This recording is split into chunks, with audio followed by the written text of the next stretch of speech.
Hello, everybody out there. So for today, we are going to be doing another installment of the No Cap Zone, focusing on world news as well as the U.S. news currently. Segment that I'm trying to do every week or two, depending on how often there is noteworthy news stories to cover. My goal right now is to do it every 2 weeks. The idea of doing the No Cap Zone, essentially speaking, because I know I had someone ask last time and I really didn't touch on it too much, is no cap essentially means like no BS or no bullshit. And I really don't, and I said this in the last video too, or the last segment, is I really don't have a true political affiliation. I really am an independent person. I'm not registered as a Democratic or as a conservative person. So most of my viewpoints fall down the middle, and that's why I really wanted to do more of like these news stories, because I feel like so many times we are getting bullshit from both sides. We're getting a lot of bias. Obviously, the buzzword in the world is media bias or fake news or shit like that. But at the end of the day, everybody's reporting pretty much the same things, but it's just with their own spin. So that's why I'm saying the no cap zone, because I'm just going to give it to you the way that I see it. And I don't have political ties. I really don't care. It's more based off of my thought process, my opinions, and if I can get some facts in there as well, I would love to. But some things are just going to come down to how I view things, and that's the way that it is. But hopefully at the end of the day, some of it's educational, makes you think about things differently, and hopefully it gives you a more insightful perspective with less bias than what you're going to get on the actual news. So for today, I don't really have too much, like I said, to discuss. There hasn't been too much craziness going on. Obviously, COVID is still a big deal right now, but I feel like there's so much information out there about COVID and the Delta variant. It's a lot of stuff, and I really don't necessarily want to cover that, because at the end of the day, there's just so much media attention on it, and I'm not saying it's not noteworthy, it's not important, but for me, I want to talk about things that are more politically charged. I feel like most people out there aren't writing or talking about like crazy stuff about COVID anymore, where it's like no one's saying it's, well, not no one, but most people aren't saying that it's a big conspiracy theory and it's not real and also that shit anymore. So I want to talk about stuff that's more seeing bias in the news media and kind of just like setting it straight from where like my position is and kind of like what I view on it. So 2 stories today. The first one that I do want to cover is about Mr. President Joe Biden and the current eviction situation that's going on in the United States and kind of like within the House and the Senate and what Mr. Joe Biden said. So I can't remember the exact words. You're gonna have to forgive me. I probably should have it in front of me. These are like my little notes that I should have. So I believe the actual word, if I pronounce it correctly, is moratorium. So basically, the moratorium for evictions, and essentially what that means right now is that right now we're approaching the point in time where they're eventually going to cut the ability for tenants to not be able to be evicted from their homes, whether it's from the bank or from their landlords, for failure to pay for their rent or for like their house note or whatever you want to call it. Because of COVID issues. And right now what they're trying to do is they're trying to extend that timeline out a little bit longer, and there's kind of like a big debate going on within, like I said, the House, the Senate, and with like the President, Mr. Joe Biden. And the thing that I kind of wanted to discuss is that we had these come back in September. So it's been almost an entire year that we've had it set up where in some high populous areas in the United States where there's a lot of COVID implications and problems, that we're setting it up where you can't be evicted. And I completely agreed in the beginning. In the beginning, I was in the standpoint that, you know what, like there wasn't a vaccine available. It wasn't the best position for most people to be going to work if they didn't have to. We really didn't know what was going on with COVID. There wasn't a lot of solutions. And I really thought that it was a great thing that initially when it started was, you know, you can't get evicted because you can't pay, because you're not able to work, because businesses are closed, or it's not safe for you to go out and work because you're at high risk, or you have kids, or you're elderly, whatever it may be. So initially, I did completely agree and thought it was a great idea. And the issue that I have at this point in time with it is that they're continuing to try and extend it more and more and more. And it kind of puts us in this weird position. And like, I feel like at the end of the day, for like larger apartment complexes and like larger businesses, I do understand like the idea, like they have a lot of money. So like, why are we not going to like want to support people not getting evicted?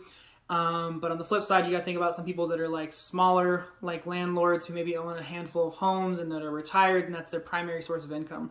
So it kind of like splits me down the middle, which again is kind of like what I normally feel, is that a lot of things come down to like realistically looking at both sides of the story and trying to figure out what makes the most sense. But going a little bit farther within my own opinion, I feel like most people in the United States, and I'm not going to say all, but I'm going to say a good percentage, have already had the option to get the vaccine. In most places, I believe right now it's free everywhere, if I'm not mistaken. And I feel like most people have had the option to get it. And if they didn't want to get it, they haven't. If they have wanted to get it, they have. I'm not saying again like everybody, because I'm sure that there are some people, some places that don't have access or having a hard time getting access to it in the United States. But I think as it sits, we're almost at 60% of the population in the US, if I'm not mistaken, I could be wrong, has at least gotten their first single dose. So I feel like most people probably have already gotten it. So it kind of comes to this point in time where if the vast majority of people have already gotten it, the vast majority of people have made the choice what they want to do with their lives and kind of like what they want to do with the vaccine. I feel like we're at the point in time where COVID is no longer in that same position where it's like, okay, people can't go to work. I feel like most businesses and most cities and most states are completely open. People are able to make the choices. If you are worried about it, you get the vaccine. If you're not worried about it or you don't want to get the vaccine, don't get it. But more than likely, they're back at work as well. So with all the numbers, I don't want to get too far into like the whole vaccine thing because again, I don't want to talk too much about COVID. Obviously, those kind of surrounds COVID a little bit. But kind of in my position at this point in time, I feel like once we get to that year mark, we really have to cut it back because I feel like that's the point in time where we're starting to put people who maybe are relying, and even businesses at that point in time, who are relying on income from their tenants to be afloat or to be viable for themselves to live. We're kind of denying them that access with having like this protection out there. And again, I don't want to ever say like we don't care about people because that's at the end of the day, the whole idea of the greater than movement, even the no cap zone is caring about people and where they're at. But I feel like we're reaching that point in time where we gotta kind of like cut the cord eventually and kind of move forward. And I think we're nearing that point in time. I don't like the idea of the senators on the steps of the Senate and the House, like protesting, if you will, like trying to prolong this process. And I know that, like I said, it goes both ways, and I understand trying to find the happy ground, but I feel like we've kind of met that after a year. So it's kind of my opinions, my thoughts on it. You can do some more research on it if you'd like to. I know our president, Joe Biden, is kind of under some heat for his positions on it. So if you want to learn more about it, you obviously can Google, because Google's the easiest thing in the entire world. From there, the topic that I really wanted to discuss, and I feel like I'm going to spend more time talking about this than I will the first thing, because it's something I'm kind of passionate about. For whatever reason. So I want to talk about Simone Biles in the Olympics. And I feel like I've seen a lot of stuff, and I feel like a lot of times, sorry, I'm going to like a little tangent.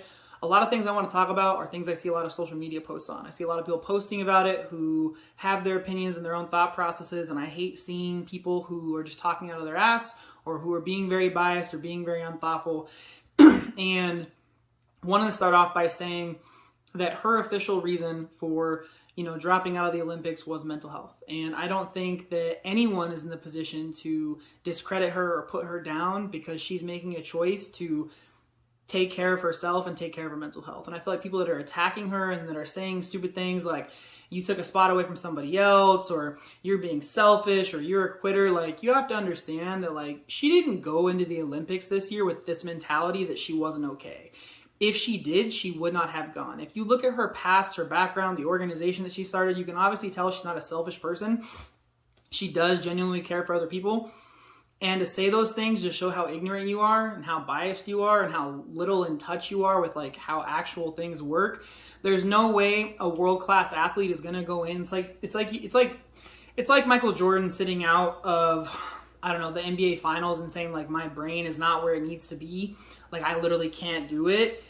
Like he didn't go through all that to get to the finals like with the thought process like, oh yeah, I can't do it, I'm not going to be able to do it in the finals. No, he went there with the goal of competing and being the best in the world. So for people to say that about her is absolutely ridiculous, and it drives me absolutely insane. And the other thing that I have to say is like from her perspective, like if that is the true reason why she dropped out, which I'll touch more on, like why I say if that's the true reason, if that is the true reason why she dropped out, you really have to also think like she's in a sport where it's a very, very perilous sport. She puts herself at the risk of injury every time she does any type of like actual routine, whether it's on the floor or bars or anything else. She's putting herself in harm's way. So you really have to think about it. If you're not 100% mentally okay, if you're not 100% mentally there, the chance of you getting injured skyrockets. It's already a very, very perilous sport where you could get injured at any moment, but if you're mentally not checked in 100%, you're further endangering yourself, and she could permanently injure herself. So this idea, again, that she's being selfish and she took someone else's spot, and she's a quitter, and she's terrible for not competing, like, no, like, I would rather have her take care of her mental health and be okay just for her own safety, let alone the sanity and like sake for her own mental health. And one more little piece of like information that recently came out, I think it was either yesterday or today, that I thought was kind of like another like fuck you to these people who were saying all this, was that she said like her aunt passed away and it really, really negatively affected her. And this happened during the Olympics after it started. So that could have been the main driving force for why she wasn't mentally checked in 100%. You don't know the relationship she had with her aunt. You don't know how important this person was in her life. And if someone passed away in your life who was very important to you, you wouldn't be 100% focused on what you're doing either. That's just the honest truth. Now, the segue into more of my opinion versus just like facts, because that was kind of more just like factual shit, is at the end of the day, the thing that bothers me the most about the whole thing with Simone Biles is that somewhere along the lines, I don't know the exact day or how far into the competitions, but we've seen in the past where the judges are not giving her the optimal score they should be giving her based on the routine she's doing. And during this Olympics, it did come out that they were saying something along the lines of, the routines you're doing are too dangerous for other women to do, and so therefore we can't give you the full amount of points that we should be giving you for doing the routines you're doing. And this bothers me for like multiple reasons. Number one is the fact that at the end of the day, like, it's ridiculous to say that we're not going to give you the points for doing something that someone else can't do for any reason. It's like, I know I'm going back in time, but it's the only skater I know. If Tony Hawk was in the X Games and was doing tricks that no one else could do, guess what? It sucks to suck. He's better than you. We're going to give him 10, 10, 10, 10, 10, or whatever the scoring is, because he's doing shit that no one else has ever done in his sport. Now, it's not being the same way. It's not going the same way with Simone Biles, and that bothers me a lot. In addition to, I kind of think, and this is where a lot of my opinion comes in, that was just facts again, but my opinion is, I would not be surprised if some of her mental health that she was kind of stressing over was the fact that she's doing these routines and things that other women haven't done, and she's not getting the credit for it. She's not getting the score for it. And I wouldn't be surprised, and like, I would support her 1,000 if she ended up coming out and saying like, hey, half the reason why I dropped out is because I wanted to make a statement excuse me, saying that this is bullshit, that I'm doing stuff that no one else is doing, and I should be getting scored and accredited for doing such. And I'm putting my foot down on it, and I would completely support her for doing that because you're taking a stance. At the end of the day, my opinion though is, even if that is a contributing factor, which I personally do believe that it is, I do believe at the end of the day that she can't say that, because if you think there's backlash from her saying mental health, and mental health is something that no one should be able to attack, then what do you think people are going to say if she says that, yeah, I'm not doing this shit anymore because I'm getting screwed over? Like, imagine the onslaught from all these different people across the world, not just in the US, who are like, oh, you're a quitter and you suck and you're already doing so well. Why are you being shitty? So I don't think she can say that. But again, coming from athletics like I have in my past, I in no way, shape, or form could fault her for having that mentality of not wanting to compete when she's not getting adequately, like, scored for it. It would literally be the same thing. Again, like I know I did the Tony Hawk one, I'm gonna do another analogy. It'd be like if they were like, oh yeah, Michael, Kobe, LeBron, you know, we're only gonna give you 1.5 points for every basket you score because you guys are too good. Like, you're still gonna score more points than everyone else playing during the game, but it's gonna be a little bit more fair, a little bit closer. That's absolutely fucking ridiculous. It's not how things work. And I know the basketball one doesn't make as much sense because like the scores are very fixed, where like with Tony Hawk, like those scores range based on the judges at that point in time. But another example that I like to kind of tie in there for some more analogy's sake.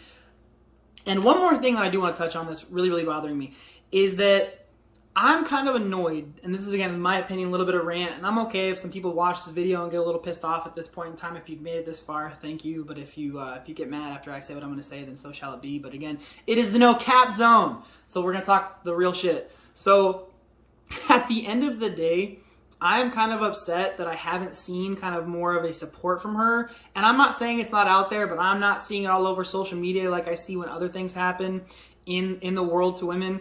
I'm surprised that there's not more people within the feminist movement or more women speaking up and saying it's bullshit. And the reason why I say that is because there have been men that have done similar moves or the exact same moves or performances that Simone Biles is doing, and they didn't have a problem getting scored. They were getting scored fairly and accurately based on the difficulty of their routines.